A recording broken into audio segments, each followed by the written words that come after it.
अपने बदहाली के कगार पर पहुंच गए और देश की सरकार भी ये मान रही है कि शिक्षा मंत्रालय अक्षम है और पंगु है और परीक्षा आयोजित कराने के लिए वायुसेना को शामिल करना पड़ रहा है। आज देश के अंदर जो भविष्य के बच्चों के भविष्य के साथ खिलवाड़ हो रहा है, जिस प्रकार से परीक्षाएं आयोजित हुई, लीक हुई, उनका मानसिक आघात जो बच्चों पर पहुंचा। एक हमारे यहाँ का ही फूड इंस्पेक्टर, उसके बच्चे ने भी सुसाइड किया। ये सुसाइड नहीं, सीधे सीधे हत्या है। पिछले 12 साल में 23 राष्ट्रीय परीक्षाओं के अंदर पेपर लीक हुए और हर वर्ष 2 बार पेपर लीक हो रहे हैं।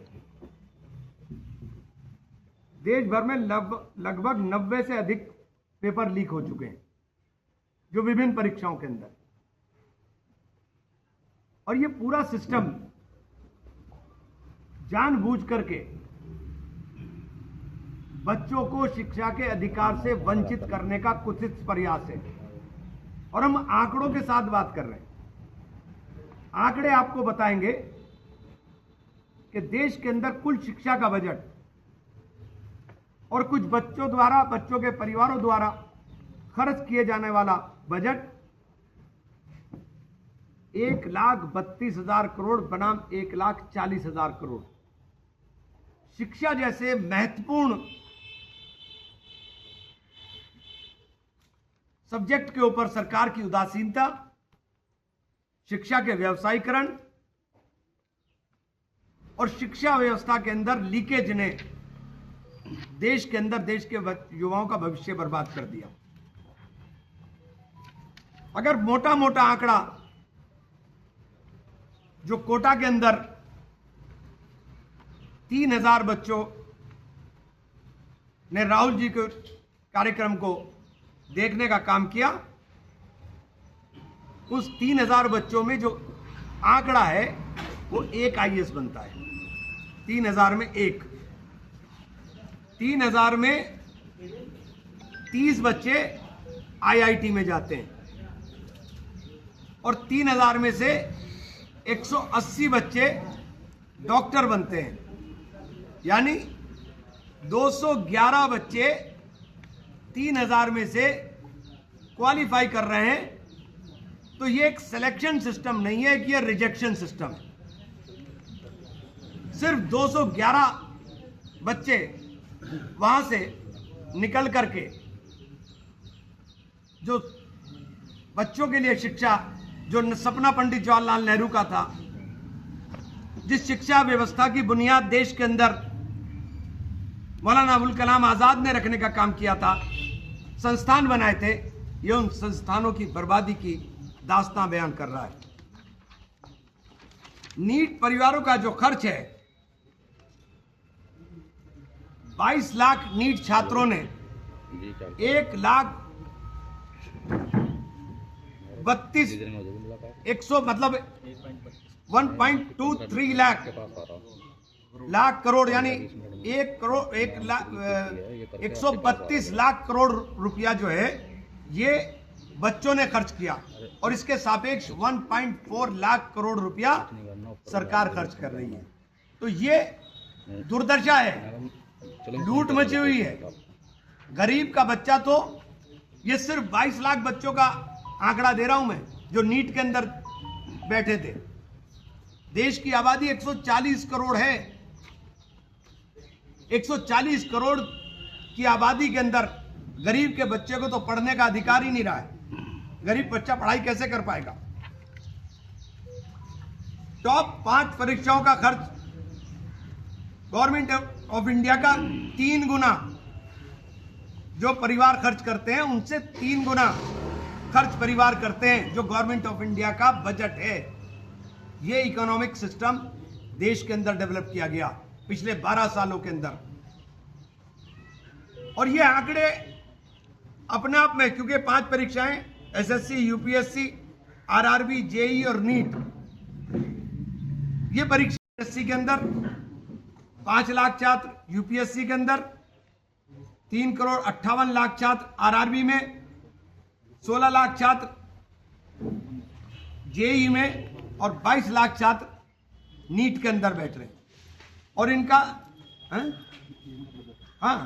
इनका जो बजट है वो 0.20 लाख करोड़ एसएससी में, 0.25 लाख करोड़ यूपीएससी में, 0.36 लाख करोड़ आरआरबी में, 1.3 लाख करोड़ जेई में और 1.32 लाख करोड़ नीट के अंदर।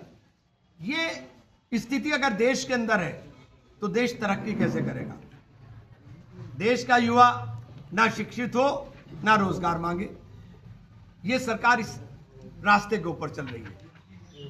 और आप स्थिति ये देख लीजिए कि जो बच्चे छात्र पास हो रहे हैं उसके अंदर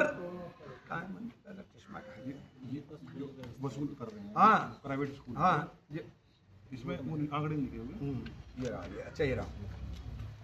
1000 बच्चों में 12 बच्चे सैलरी वाला रोजगार पा पाते हैं, 1000 में 12।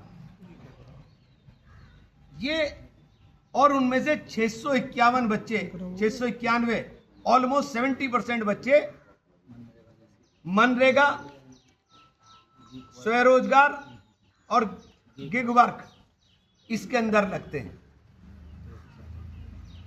और 297 बेरोजगार। ये शिक्षा व्यवस्था, ये आंकड़े हैं।